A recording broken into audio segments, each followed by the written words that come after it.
صاحبة هذه الصورة أمينة فيلالي وضعت حدا لحياتها نهاية شهر يناير الماضي. أمينة في ربيعها السادس عشر أقدمت على الانتحار. نعم، بهذه البساطة ابتلعت سما للفئران لأنها أجبرت على الزواج من مغتصبها.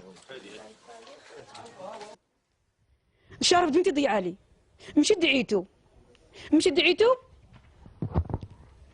قال يديها، ملي قال يديها قلت صافي بلا ما نلقي شي حاجه. قال بنتي يديها قال له مش نديها.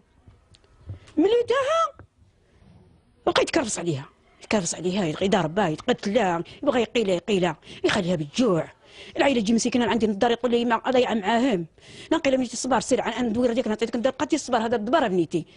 انا ما عنديش كيفاش نقي وكيل العام يقول لهم تزوجوا وانا نقول لهم ما تزوجوش، حيت انا ما عندي حتى شي رغبه باش نتحدى وكيل العام. انا ما كيفاش نقي، انا ما كرهتش داك الدري يمشي للحبس ويبقى بنتي توصل 18 عام ولا 20 عام، يعني تسقط براسها هذيك الساعه كتخرج المسؤوليه ديالي. اما انا راه ما كنتش راضي على هذا الزواج مره وعمري ما اتفقت عليه، ولكن ملي عيطوا لي المحكمه الاسره وكذا والمراه كترغبني وكذا وافقت بزز مني وصافي. زواج الطفلة الهالكة من نفس الشخص الذي اغتصبها جاء بمباركة من محكمة الأسرة بالعرائش شهر دجنبر من سنة 2011. فبحضور عائلتي الطرفين تم إجبار الطفلة القاصر بموجب هذا الحكم على الزواج من مغتصبها، لأن القانون الجنائي المغربي ينص على أن الرجل المغتصب يتجنب السجن في حال ما تزوج بضحيته المغتصبة.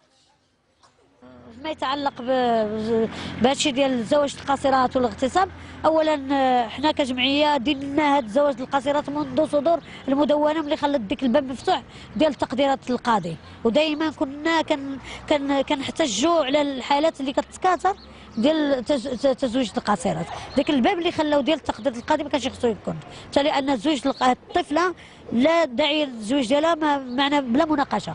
المفروض ان القوانين المنظمه والقوانين اللي كتحمي الطفوله والاسره كلها حاضره، ولكن على الورق، ولكن في الواقع وخاصه في المناطق هذه النائيه لا نجد اثرا نهائيا لدور او على الاقل لا نشتم رائحه لا المدونه ولا هذه الاصلاحات كامله.